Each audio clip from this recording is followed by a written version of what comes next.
স্বয়ং শ্রীকৃষ্ণ এনার অর্চনা এবং অভিষেক করতেন। চন্দ্রদেব যখন যক্ষা রোগাক্রান্ত হয়ে নিশ্চিত মৃত্যুর মুখে পতিত হয়েছিলেন, তখন এনারই আরাধনা এবং কঠিন তপস্যা করে সেই নিশ্চিত মৃত্যুর মুখ থেকে নতুন জীবন লাভ করতে পেরেছিলেন। দ্বাদশ জ্যোতির্লিঙ্গের অন্যতম এবং সবথেকে প্রধান এবং প্রাচীন জ্যোতির্লিঙ্গ শ্রী সোমনাথ জ্যোতির্লিঙ্গের মাহাত্ম্যের কথা আজ আপনাদের জানাবো। নমস্কার, আমি শুভ্রা। শুরু করতে চলেছি আজকের বিশেষ কথা। যদি ভালো লাগে আজকের এই বিশেষ কথা সিরিজ, তাহলে প্লিজ লাইক করে দেবেন আর শেয়ার করতে ভুলবেন না কিন্তু আপনার সমস্ত পরিচিত জনের মধ্যে। আর চোখ রাখবেন অবশ্যই আমার এই ব্লগ চ্যানেলেই উপস্থিত আমার অন্যান্য ভিডিওতে, যেগুলোতে আমি আমার জীবনের জলছবি তুলে ধরে থাকি। ঘটনাটি ঘটেছিল এই রকম। দক্ষ প্রজাপতি তার 27টি কন্যার সঙ্গে বিবাহ দিয়েছিলেন চন্দ্রদেবের। বলবেন কোন চন্দ্রদেব? আকাশে যে চাঁদ দেখা যায় সেই চন্দ্রদেব? অবশ্যই সেই চন্দ্রদেবের সঙ্গে বিবাহ হয়েছিল 27টি কন্যা। তাদের মধ্যে প্রধান ছিলেন রোহিণী। প্রত্যেকটি কন্যাই রূপে গুণে সমান ছিল, কিন্তু তাও চন্দ্রদেব বিবাহের পর রোহিণীকে নিয়েই একান্তে সময় কাটাতে পছন্দ করতেন, ভালোবাসতেন মূলত রোহিণীকে। আর এই নিয়েই দীর্ঘদিন যাবৎ অন্যান্য তার স্ত্রীদের মধ্যে, অর্থাৎ দক্ষ প্রজাপতির অন্যান্য কন্যাদের মধ্যে একটি ক্ষোভ তৈরি হয়। সেটাই তো স্বাভাবিক, কেননা বিবাহ সবার সঙ্গে হয়েছিল, অথচ চন্দ্রদেব একজনের প্রতি নিজের অ্যাটেনশন দিয়ে রেখেছেন। এই ক্ষোভ একদিন সীমা পেরিয়ে যায়। দক্ষ প্রজাপতি এ বিষয়ে কিছুই জানতেন না। কন্যারা ফিরে এসে পিতাকে বললেন, পিতা, আপনি আমাদের অনুমতি দিন, আমরা এখন থেকে সন্ন্যাসিনীর জীবনযাপন করতে চাই, বনে গিয়ে তপস্যা করতে চাই। প্রজাপতি অবাক হয়ে গেলেন, বললেন, কেন? তোমাদের আমি বিবাহ দিয়েছি, তোমাদের সংসার আছে, তোমরা চন্দ্রদেবের সাথে সুখে জীবনযাপন করছো, তাহলে স্বামীকে ছেড়ে গার্হস্থ্য জীবন ত্যাগ করার মতো এখনও তো তোমাদের সময় আসেনি। আমি এই সমাজের সমস্ত নিয়ম কানুন প্রতিষ্ঠা করছি, শুরু করছি এক নবনির্মিত সভ্য সমাজের।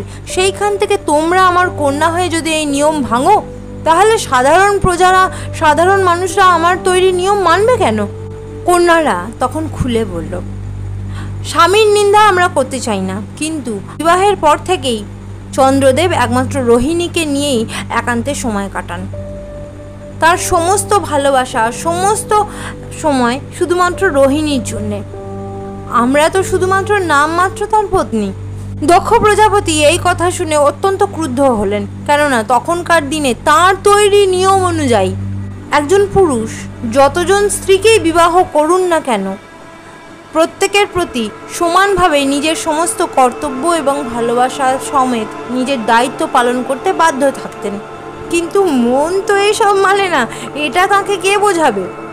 চন্দ্রদেব প্রকৃতপক্ষে ভালোবাসতেন রোহিণীকে। কন্যাদের এই দুঃখের কথা শুনে দক্ষ প্রজাপতি অত্যন্ত ক্রুদ্ধ হয়ে তাকে সাবধান করলেন, চন্দ্রদেব, আমি আমার কন্যাদের বিবাহ আপনার সাথে দিয়েছি, তারা কেউই রোহিণীর থেকে রূপে গুণে কিছু কম নয়। আপনি আমার জামাতা হতে পারেন, কিন্তু আপনার দায়িত্ব থেকে আপনি সরে যেতে পারেন না। আর পিতা হিসেবে ভাববেন না যে আমি আমার কন্যাদের থেকে মুখ ফিরিয়ে নেব। আমি এই সমাজের নিয়মের প্রতিষ্ঠাতা, তাই আমার কন্যাদের উত্তরদায়িত্ব এখনো পর্যন্ত আমার। আপনি এই নিয়ম ভাঙতে পারেন না। প্রত্যেকটি কন্যাকে সমানভাবে তার অধিকার দেওয়াটা আপনার দায়িত্বের মধ্যে পড়ে। এই নিয়ে দ্বিতীয়বার যেন আমি কোনো অভিযোগ না শুনি। 27 জনকে নিয়েই চন্দ্রদেব তার চন্দ্রলোকে ফিরে গেলেন। কিছুকাল কেটে গেল, পরিস্থিতি এতটুকুও পাল্টালো না। দেবতাই হোক আর মানুষই হোক, যে কোনো প্রাণী হোক, মনের উপরে তো কারোর হাত পড়ে না। তাই চন্দ্রদেব একান্তে রোহিণীকেই নিয়ে সময় কাটাতে লাগলেন। দক্ষ প্রজাপতির কন্যারা এবার চন্দ্রদেবের গৃহ ত্যাগ করে পার্মানেন্টলি চলে এলো পিতার ঘরে। চন্দ্রদেবের এই আচরণে দক্ষ প্রজাপতি যতটা না ক্রুদ্ধ হয়েছিলেন, তার থেকে অনেক বেশি ক্রুদ্ধ হয়েছিলেন যে চন্দ্রদেব তার আদেশ মানেননি। কেননা দক্ষ প্রজাপতির মুখের উপর কথা বলার স্পর্ধা কেউ দেখাতে পারতো না, আর এ তো তার জামাতা। চন্দ্রদেবকে আহ্বান করলেন দক্ষ প্রজাপতি। চন্দ্রদেব উপস্থিত হলেন সঙ্গে সঙ্গে রোহিণীকে সমেত।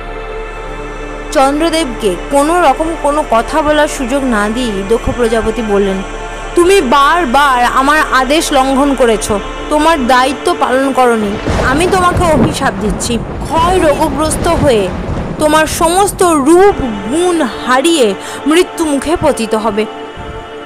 ক্ষয় রোগাক্রান্ত হয়ে পড়লেন চন্দ্রদেব। দক্ষ প্রজাপতি এইরকম একটি ভীষণ অভিশাপ দেওয়ার সময় একবারও ভাবলেন না বিধবা হবে তার নিজের 27 জন কন্যাই।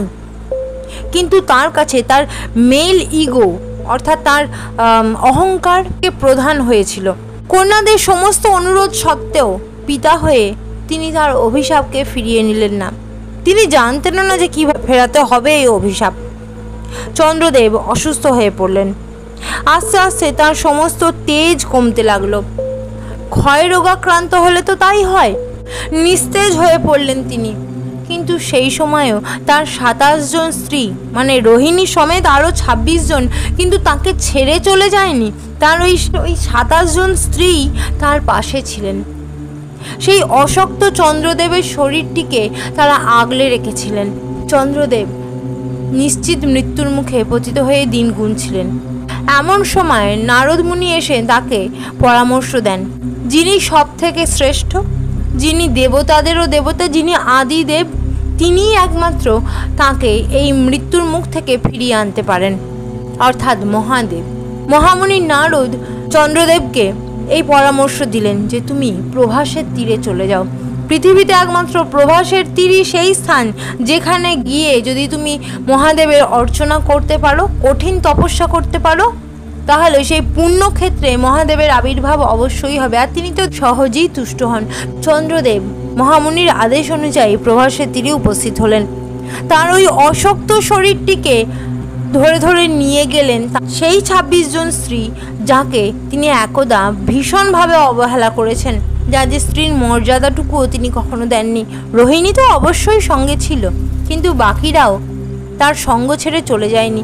এটাই হচ্ছে নারী। চন্দ্রদেবের এই আরাধনায় যুক্ত হলেন তার মোট 27 জন স্ত্রীও। তারাও মহাদেবকে আকুল হয়ে ডাকতে শুরু করলেন। চন্দ্রদেব প্রভাসের তীরে নিজের হাতে আলু দিয়ে তৈরি করলেন একটি শিবলিঙ্গ। অর্চনা করতে লাগলেন সেই শিবলিঙ্গের। মহাদেব একসময় তুষ্ট হলেন, চন্দ্রদেবের সামনে আবির্ভূত হলেন। চন্দ্রদেবকে তিনি মৃত্যুর মুখ থেকে ফিরিয়ে আনলেন। তবে কোনো অভিশাপকেই সম্পূর্ণভাবে ফিরিয়ে নেওয়ার ক্ষমতা একমাত্র যিনি অভিশাপ দিয়েছেন তার মধ্যে আছে। কিন্তু দক্ষ প্রজাপতি এরকম কিছুই করলেন না। সেই জন্যে মহাদেব যখন এলেন তখন চন্দ্রদেবকে মৃত্যুর মুখ থেকে তো বাঁচিয়ে নিলেন, কিন্তু দক্ষ প্রজাপতির দেওয়া অভিশাপকে তিনি সম্পূর্ণভাবে নিরস্ত করতে পারলেন না। চন্দ্রদেবকে তিনি আশীর্বাদ করলেন, বললেন, হে চন্দ্র, তোমার এই নিশ্চিত মৃত্যুর মুখ থেকে ফিরিয়ে নিলাম, কিন্তু যে কাজ তুমি করেছো তার ফল তো তোমাকে পেতে হবে। এটা তো ঠিক, তুমি দীর্ঘকাল যাবৎ তোমার এই 26 জন স্ত্রীকে, যাকে তুমি ধর্ম মেনে নিজের ইচ্ছার সঙ্গে বিবাহ করেছিলে, তারপর তাদের তুমি অবহেলা করেছো। তুমি রোহিণীর প্রতি তোমার সমস্ত মনোযোগ দিয়েছো, রোহিণীর প্রতি কর্তব্য করেছো, কিন্তু বাকি 26 জনকে তুমি ভীষণ কষ্ট দিয়েছো। এই কর্মের ফল তো তোমাকে পেতে হবে চন্দ্র। সেই জন্যে দক্ষ প্রজাপতির অভিশাপকে আমি সম্পূর্ণভাবে নিরস্ত করতে পারবো না। আজকের পর থেকে তুমি পূর্ণ জীবন তো লাভ করলে, কিন্তু তোমার শরীরের তেজ সম্পূর্ণ থাকবে না। যে 16টি কলায় তুমি পরিপূর্ণ হয়ে চন্দ্রের রূপ ধারণ করো, প্রত্যেক 15 দিন অন্তর অন্তর তোমার এই শরীরের তেজ একটু একটু করে কমতে থাকবে। এমন একটা সময় আসবে 15 দিন পর, যখন তোমার তেজ সম্পূর্ণভাবে অস্তমিত হবে, তোমার সেই কলা শূন্য হয়ে যাবে। কিন্তু তারপর 15 দিন পর থেকে তুমি আবার নিজের একটু একটু করে নিজের কলাকে পূর্ণভাবে পেতে শুরু করবে। চন্দ্রদেব তার 16 কলাকে কখনোই পূর্ণরূপে প্রতিদিন পেয়ে থাকেন না।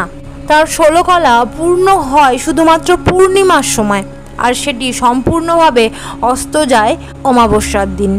মহাদেবের এই আশীর্বাদ পেয়ে চন্দ্রদেব ধন্য হলেন। প্রভাসের তীরে তখন উপস্থিত হয়েছেন অন্যান্য দেবতারা, স্বয়ং বিষ্ণুদেব এবং ব্রহ্মদেব। চন্দ্রদেব নিজের হাতে যে শিবলিঙ্গটি তৈরি করেছিলেন, যেটির অর্চনা করেছিলেন, তখন সমস্ত দেবতারা মহাদেবকে অনুরোধ করলেন যে মহাদেব, আপনি দয়া করে ধরিত্রীতে এই শিবলিঙ্গের মধ্যে অবস্থান করুন, যাতে সাধারণ মানুষ রোগগ্রস্ত এবং ভীষণ জরাগ্রস্ত অবস্থা থেকে মুক্তি পেতে পারে। আপনার কৃপা তারা যাতে সরাসরি লাভ করতে পারে। ভোলেনাথ কারুর অনুরোধই ফেলতে পারেন না, সেই জন্যে নিজের জ্যোতির একটি অংশ সেই শিবলিঙ্গের মধ্যে তিনি প্রদান করলেন। সেটি তখন আর সাধারণ কোনো শিবলিঙ্গ হলো না, সেটি প্রথম জ্যোতির্লিঙ্গ রূপে প্রতিষ্ঠিত হলো। সোম অর্থাৎ চন্দ্রদেব এই জ্যোতির্লিঙ্গটির প্রতিষ্ঠা করেছিলেন এবং অর্চনা করেছিলেন। তার জন্যই প্রভাসের তীরে মহাদেব উপস্থিত হয়েছিলেন। সেই জন্যে সেই জ্যোতির্লিঙ্গটি সোমনাথ জ্যোতির্লিঙ্গ নামে পরিচিত হলো।